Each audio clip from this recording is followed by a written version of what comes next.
خدمت هر روزه هر کس رو در وقتش در موردش موافق به همون طلب روز و وضع جهان بهاگذاری کرده توانستن شرط ضرور است و این برای هر یک مردی صاحب وطنی صاحب ایمون از نقطه آدمگری باید ارج داشته باشد.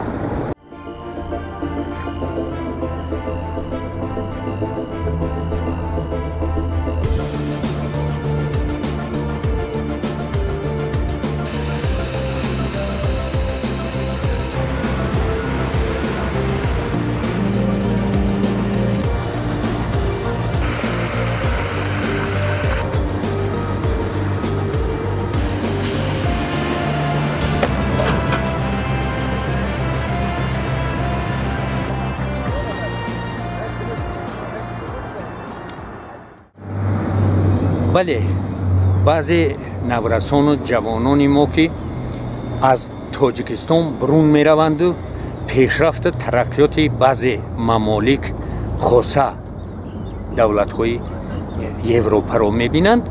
گویا به غضب می آیند که تاجیکستان قفا مانده است. یک لحظه ایستاده اندیشه نمی کنند که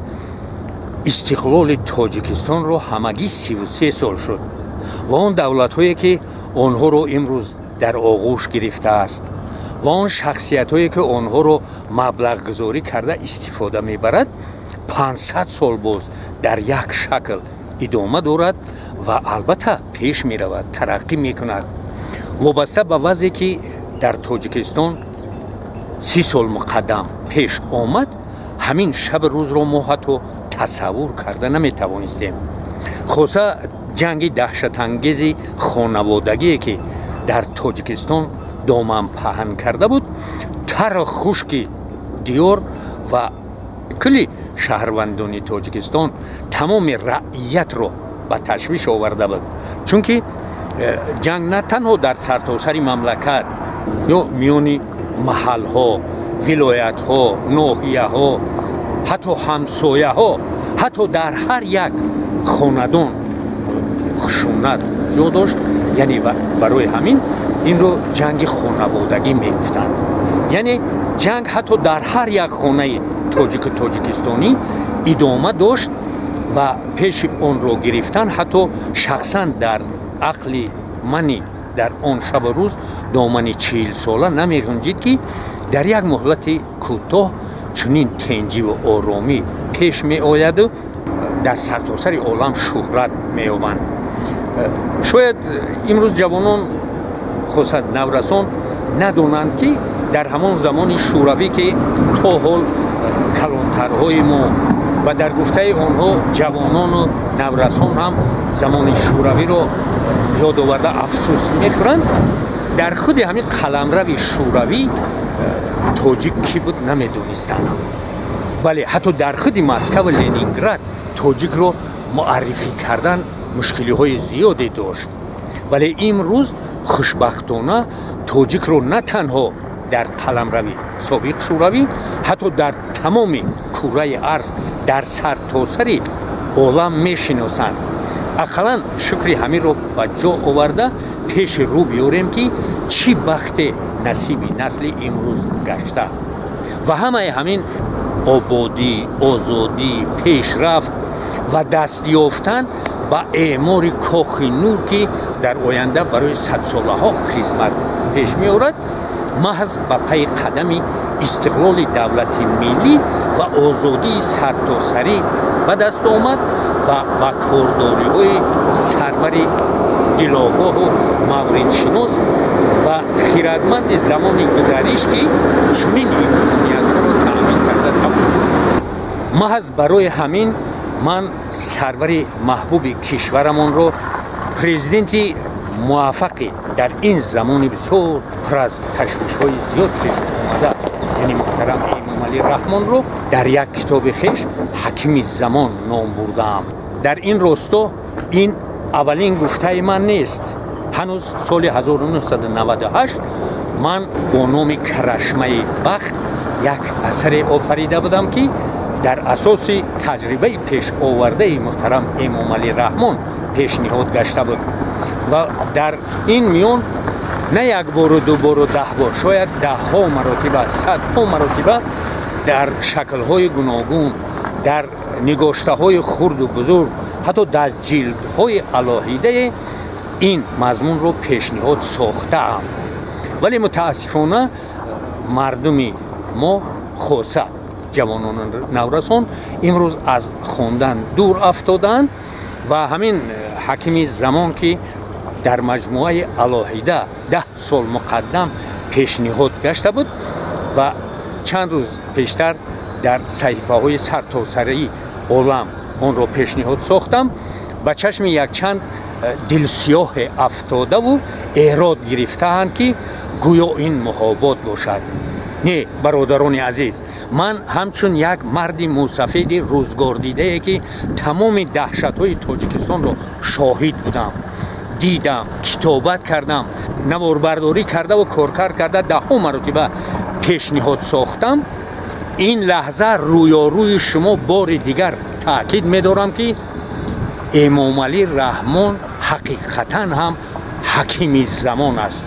چون که بزرگترین درد ملت را شفا بخشید.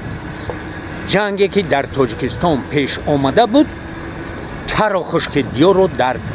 کوره قدرت کینه بین همدیگری ما میسوخت و حتی پیش راه آن رو گرفتن امکانیت نداشتن آن طرف بیستد تصور کردن برای نسل زمانی ما در عقل نمی گنجید. ولی ما دیدیم که در یک دوره بسیار کوتاه، همگی در 5 سال، این دهشت رویاروی ملی را شفا بخشید، مردم را به هم آورد، گریزه های سرتاسری تاجیک و تاجیکستانیان را از دور و نزدیک به مرز و بوم اولادی برگرداند و در دوام یک مهلت نهایت کوتاه به اعمار کاخ نور، بزرگترین انشاءات تاریخی برای کشور، برای آبادی تاجیکستان و برای زندگی امروز پساوندان را پیش آوردی. در آن وقت تاجیکستان اکنون از جنگ شهروندی برون گشته، یگان امکانیت مالی و اقتصادی نداشت و حتی اندیشه های خیر و نیکی همسایه داری هم در گرد و اطراف روشن نبود. راه اندازی کرد و باید همین لحظه تاکید کنیم که روغون اصلا برای آینده، برای آبادی 10 ساله ها 100 ساله های تاجیکستان و نسل های بعد اصلا راه اندازی می شود و اگر چون بعضی تنگ نظران حکومت جمهوری تاجیکستان در سالهای 90 با راهبری سرور مورد شناس و خردمندی زمانی گذشته اگر عمل نمی کرده، ما از همون روز فکر می کردیم شاید امروز در تاجیکستان برق سرتاسر تاجیکستان داشت، ولی بعد چند باز مشکلاتی نو به نو پیش می اومد و از همه دهشتش اون بود که تاجیکستان شاید بازم استقلال دولتی را از دست میداد و همین آزادی سرتاسری، همین رشد ترقیاتی که امروز ما مشاهده میکنیم از دست میرفت و ما بازم دستنگری همسایه ها یا اجنبی های دور می شدیم. شاید در این لحظه بعضی ها ایراد گیرند که به هر حال امروز مردم ما دستنگری مردم دور و نزدیکند، با مهاجرت می روند، با تشویش یک مبلغی ناچیزی به دست آورده به خاطر آبادی خاندان و زندگی خود به تاجیکستان می فرستند و این رو اساس کردن شاید امکان هم دارد. ولی من و همسالای من نسل کلانسال خوب یاد دارند که همه یاد داریم که هنوز سالهای 90 در همون زمان جنگ شهروندی این مشکل رو سروری کشوری ما با همون مورد شناسی و خیرت ازلی راهبری خیش در دوام یک چند ماه حل و فصل کرده بودند.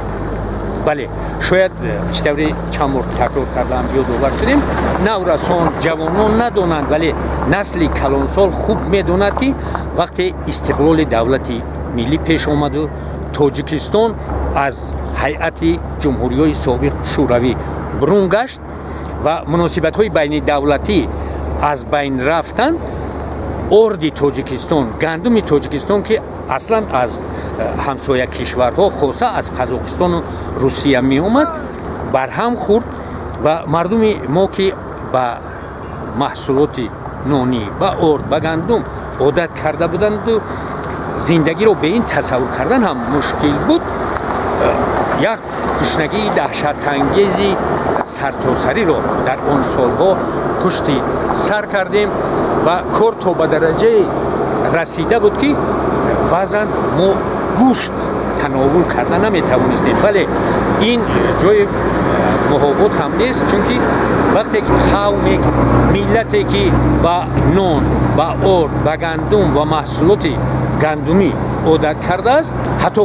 دور و دراز گوشت بریان خورده نمیتواند. ولی همین آش پلو که همه هوس آن رو میخورد در آرزوی است، همین 2 روز 3 روز یا 10 روز استعمال کردن امکان دارد. یگانه چیزی که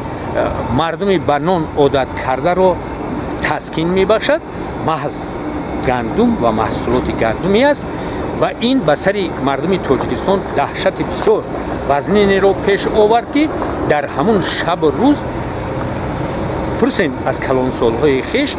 یک گاو در بازار وقتی برده میفروختی همگی 1 لینچک ارد میشد یا 2 لینچک گندم و همین رو پرزیدنت مملکت با یک سپارش خود با یک فرمان پیشنهاد کردهش سپارش به حکومت جمهوری در دوام یک چند ماه حل و فصل کرد که تا امروز در بعضی جاها دوام دارد. زمین های پرزیدنتی بله همون سالهای اول گرسنگی سپارش داد به حکومت جمهوری تاجیکستان که برای کل خواهشمندان تاجیکستان از زمین های کورم از زمین های للمی آبی 10-15 صادق چون زمینی پرزیدنتی برای استفاده دائمی سپارند که از همه تشویش ها از همه سنجش ها از بودجه های زیادی پول میگرفتگی آزاد بودند. و یک بار دیگر با تاکید می‌دارم که از کلانترهای خود از آنهایی که روزگار دیدند آن شب روز را یاد دارند پرسان شود، آنها میگویند که دیگر در راه رو جای خیرمن گفتن نمانده بود، چون که تمام مرز بوم به اختیار مردم خواهشمند افتاده بود و مردم که گرسنه بودند با مرز بوم دیار برآمدند کشت کردند و حتی در راه رو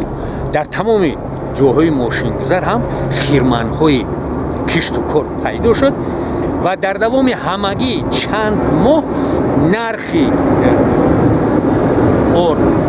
گندم که از درجه بین الخلقی هم خیلی رفته بود و نقطه پایان‌ترین آمده فرامد و در همون شب روز بعد 6 ماه وقتی که یک گاو رو به بازار می‌بردی تخمینا 1 ماشین گندم یا ارد میشد و امروز هم گرچه که بسیاری بازم شکایت میکنند که ارد قیمت شده است، گندم قیمت شده ایستاده است و باز هم بالا میرود، ولی اگر یک گاو رو حاضر به بازار براریم 1 ماشین ارد شدنش امکان دارد. برای همین خدمت هر روزه هر کس رو در وقتش در موردش موافق به همون طلب روز و وضع جهان بهاگذاری کرده توانستن شرط ضرور است و این برای هر یک مردی صاحب وطنی صاحب ایمون از نقطه آدمگری باید ارج داشته باشد. برای همین اونهایی که با شخصا با خود من و با کتاب من چون با حکیم زمان ایراد گرفته حقارت‌های زیادی را به سر من ریختند، احتراماً خواهش میکنم که اقلاً همون کتاب رو دسترس کرده ورق زده سر تا پا آموخته بعد من راضیم که اندیشه‌هایشون رو ابراز دارند و من هم تیارم که با شما برادران عزیز سری بحث نشینیم در اساس دلایل، در اساس اندیشه های عمیقی پر از شاهدان گرد و اطراف و تجربه از سرگذرانده بحث و مناظره کنیم و شاید راههای بله از امروز خوبتری زندگی رو هم پیدا کرده توانیم. ولی من در آخر این پیشنهاد خود باز تاکید میکنم که وابسته به همون طلبی همون شب روزی پیش آمده و امکانی برای مردم پیش آورده محترم امام علی رحمان، من از نقطه نظر شهروندی همچون یک مسافر روزگار دیده صاحب ایمان ابراز می‌دارم که حقیقتاً هم محترم امام علی رحمان حکیمی زمان است، چون که بزرگترین و دهشت انگیزترین درد ملی رو در وقتش درمان بخشید، مردم رو به هم آورد و برای رشد و آبادی کشور چون اعمار کاخ نور، یعنی برای انداختن ساختمان نیروهای برق آبی راغون امکانیت های را پیش آورده تأمین کرد که اصلا امکان ناپذیر بود. چون که امروز هم و بعد چند سال دیگر هم ساختمان راغون به خاطر آینده کشور، زندگی شایسته پسابندان اصلا راه اندازی می شود. بله ما هم امید داریم که از فیض و برکت این عمل خیر و نیک، این عمل سازنده و بنیادی و کشورساز و ملت‌ساز استفاده برده باشه و امروز هم بعد استفاده دور اول نیروها ما از فیض و برکت این عمل برخورداریم. ولی اصلا ساختمان نیروگاه برق آبی راغون برای آبادی آینده تاجیکستان و زندگی شایسته پسابندان ما و شما اعمار می‌گردد و خدمت اصلا راغون پیش می‌آورد که اون رو یگان کارخانه دیگر نه امروز نه آینده به دوش گرفتن نمی‌تواند. برای همین ما این کارخانه بنیادی و سازنده و کشورساز ملت‌زا را چون ارمان شکن 1000 ساله آینده ساز نام میبریم و به شبهه این جای بحث و مناظره ندارد.